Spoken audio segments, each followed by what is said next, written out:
Welcome back to all of you guys. Welcome another video of MS biology. अगर आपने भी UPHSC means higher education का assistant professor का form fill किया हुआ है तो बेसिकली ये वीडियो आपके लिए है।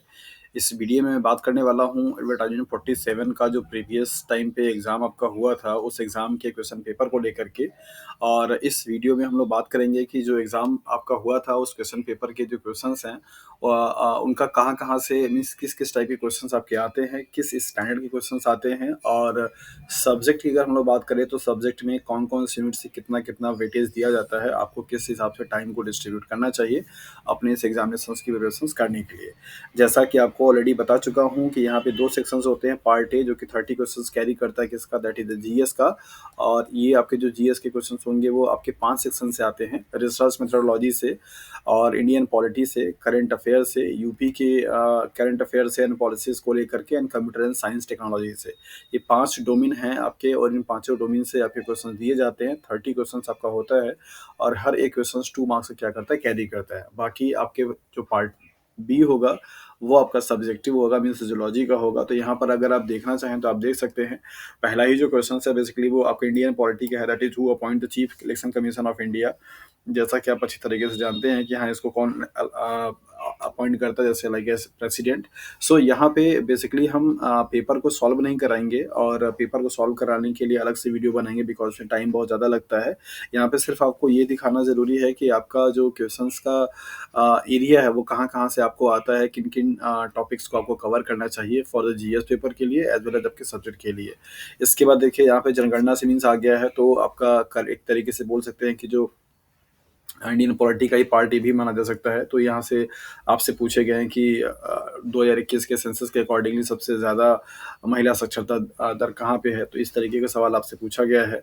इसके बाद यहाँ पे आप देखें which are the following state provide largest contribution of the wind energy in the country. आपको ये क्वेश्चन पूछा गया कि कौन सा स्टेट है जो कि सबसे ज़्यादा मतलब कौन सा योगदान पवन ऊर्जा का सबसे ज़्यादा क्या करता है, कंट्रीब्यूशन करता है। तो इस तरीके के क्वेश्चन आपसे हर एरिया से पूछे जाते हैं।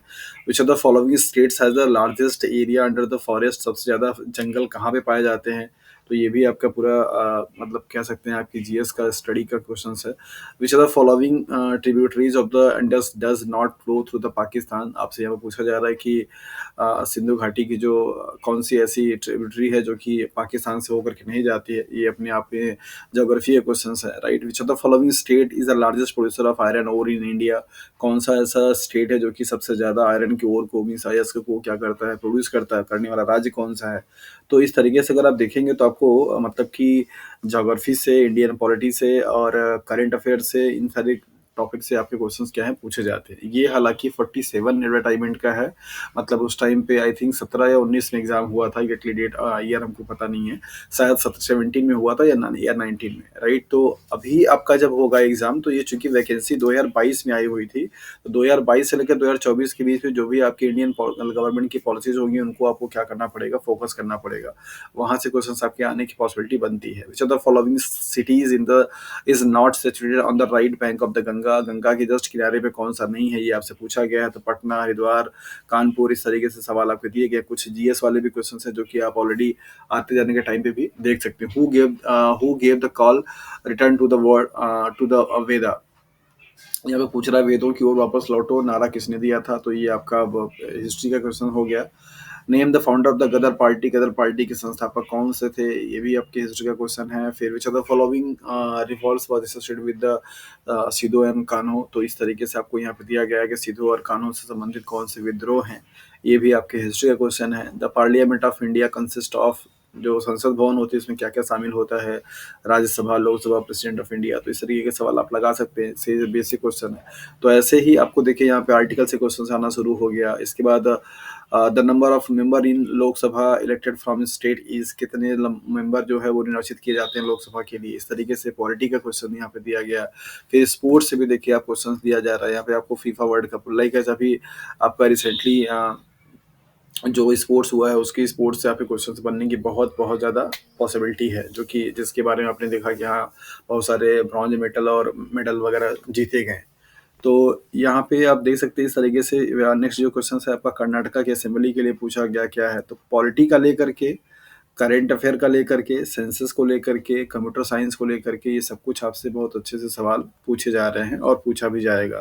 तो जो 30 मार्क्स के क्वेश्चन आपके आएँगे, वो पूरा का पूरे तरीके से अगर आप यहाँ पे देखिए, तो टीचिंग मतलब research and teaching methodology, aptitude को लेकर के, इसके साथ-साथ में पॉलिटिकल साइंस को लेकर के, इसके बाद करंट अफेयर को लेकर के, कुछ हिस्ट्री एंड ज्योग्राफी क्वेश्चन को लेकर के इस तरीके से सवाल पूछे गए हैं। ये 30 क्वेश्चंस काफ़ी ज़्यादा इम्पोर्टेंट हो जाते हैं और यही डिसाइड करता है कि आपका आप मेरिट में आएँगे कि नहीं आएँगे, बिकॉज़ सब्जेक्ट वाले जो क्वेश्चंस होते हैं वो लगभग-लगभग सब लोग थोड़ा बहुत ही डिफरेंट होता है वो कर पाते हैं। मतलब जो बहुत अच्छा करेगा और जो थोड़ा खराब करेगा उनमें मुश्किल से 10 से 15 क्वेश्चन का क्या होता है डिफरेंसेस होता है।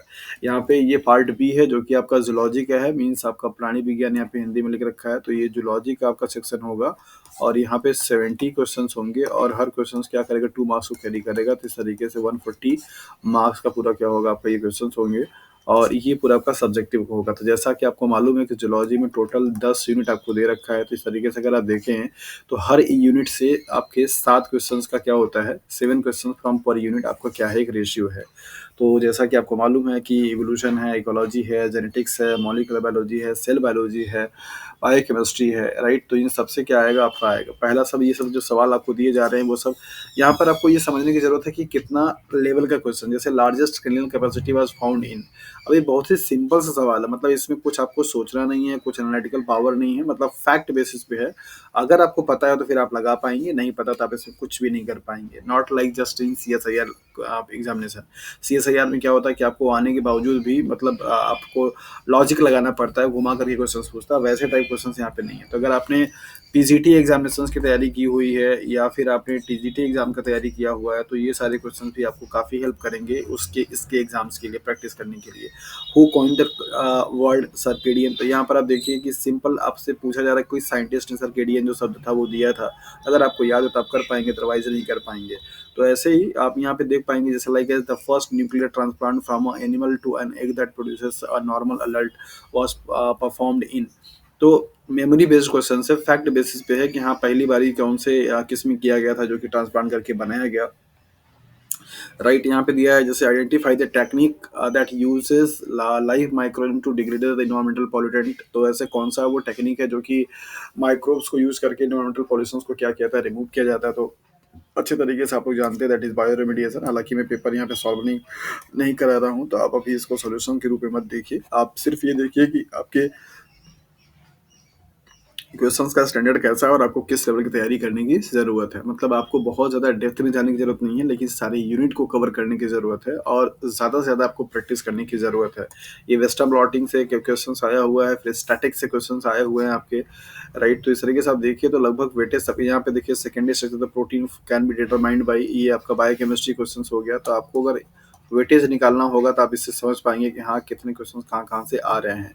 Who with reference to the biophysical method what is the full form of NMR, ये अगेन आपका कहाँ से आया, दैट इज द बायोकेमिस्ट्री से ही आया है, या आप इसको बायोकेमिस्ट्री बोल सकते हैं या बायो इंस्ट्रूमेंटेशन के नाम से भी इसको जाना जाता है। ये वहाँ पे भी आपको पढ़ने को मिलता है, राइट? तो that is nuclear magnetic resonance, ये सारे आपके हैं।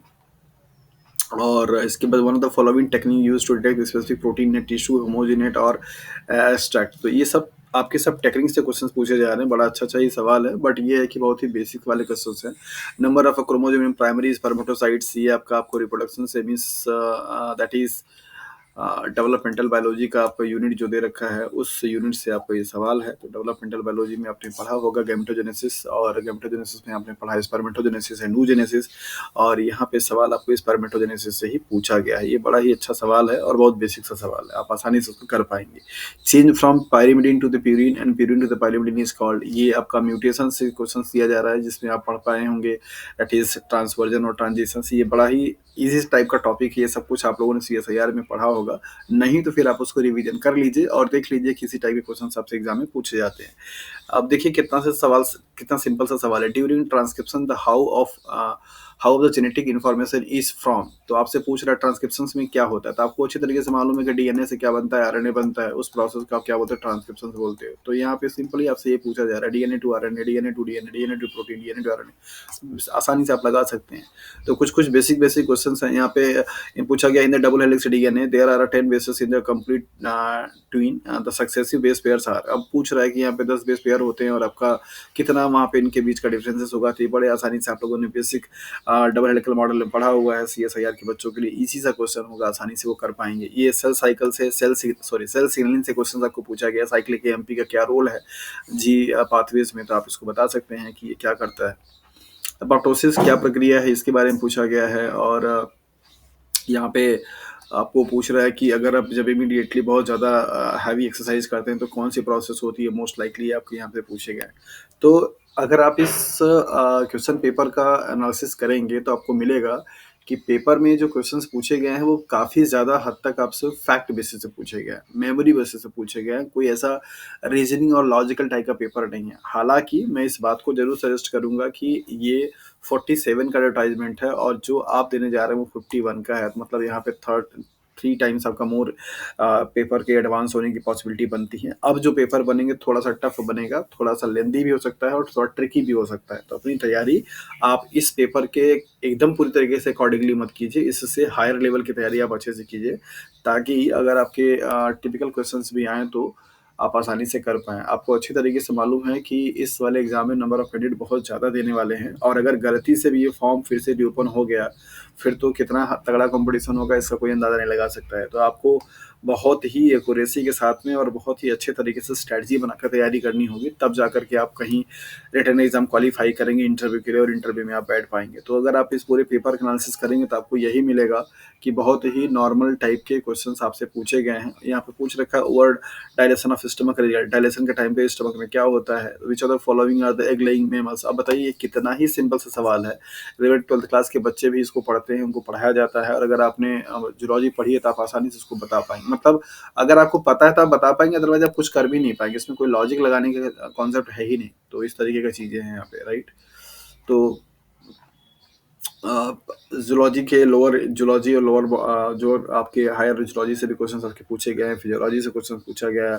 Vitamin G is also known as, vitamin G को आप और किस नाम से जानते हो, vitamin B2, vitamin B12, vitamin P, vitamin ascorbic acid. तो आप इस तरीके के क्वेश्चन को आप यहाँ पे देख सकते हैं। Which of the following is associated with the competitive inhibitor, competitive inhibitor से कौन सा मतलब एसोसिएट करता है, मतलब क्या उसके बारे में सही है। इसके लिए बहुत ही अच्छा आपको कॉन्सेप्ट बताया हूँ। अगर आपने वीडियो देखा है प्रोटीन वाले का, मीन्स एंजाइम वाले का, तो आपको जरूर आइडिया लग जाएगा। अदरवाइज आपकी खुद की जो ट्रिक है आप उसके बेसिस पे कर सकते हैं।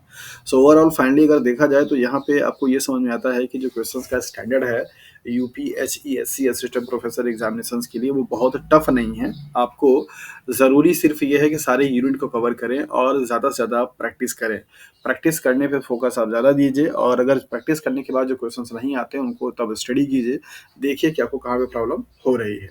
सो इस तरीके से आपने यहाँ पे पूरा पेपर मैंने आपको दिखा दिया और इसमें आप देख सकते हैं कि पूरा सेल बायोलॉजी से भी क्वेश्चंस आए हैं। सेल मतलब जितने भी यूनिट दिया हुआ है उन सारे यूनिट से क्वेश्चंस आपको देखने को मिलेगा। ये पेपर आप चाहें तो डाउनलोड कर सकते हैं और आपको ये मिल भी जाएगा सॉफ्ट कॉपी में। अगर आप किसी को चाहिए तो आप कमेंट सेक्शन में मैसेज कर सकते हैं, तो पेपर का लिंक आपको मैं प्रोवाइड कर दूंगा। अगर आपके पास है ऑलरेडी तो फिर कोई प्रॉब्लम नहीं है। तो इस तरीके से ये पेपर आप यहाँ पे देख सकते हैं। ये 100 क्वेश्चन आपके हो गए, 70 क्वेश्चन आपका जूलॉजी से था। लास्ट वाला जो क्वेश्चन मैं उसको रीड कर देता हूँ। Which are the following evolutionary process is random. यहाँ पर आपको इवोल्यूशन से क्वेश्चन पूछा गया है। तो जीन फ्लो है, म्यूटेशन इन जेनेटिक ड्रिफ्ट है, स्पेसिएशन है, नेचुरल सिलेक्शन है। तो क्या है आपका, ये आपको देखना पड़ेगा।